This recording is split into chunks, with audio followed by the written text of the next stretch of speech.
Një situatë shqetësuese është raportuar në fermën e Tahir Berishës në fshatin Gjorgjevik i Madh të komunës së Klinës, ku që nga dita e djeshme kanë ngordhur 3 krerlop, ndërsa shkaku mbetet ende i paqartë.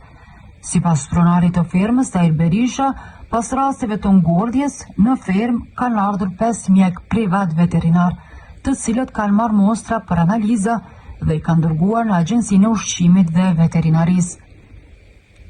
Megjithatë, deri në këtë moment, rezultatet zyrtare ende nuk janë kthyer. Jemi shumë të shqetësuar dhe të friksuar për bagëtit tjera, sepse ende nuk e dim se çfarë shkaktoi ngordhjen e tyre, ka deklaruar ai prapa kamerës për Klina Info. Në vend ngjarje kanë dalë edhe inspektorët komunal, të cilët kanë mundësuar varrosjen e kafshëve të ngordhura sipas procedurave.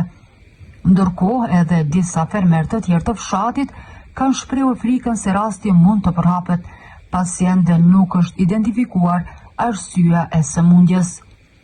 Fermeri Tahir Berisha zotron mbi 20 krerlop dhe rasti ka ngjallur frikë dhe pasiguri tek banorët e zonës.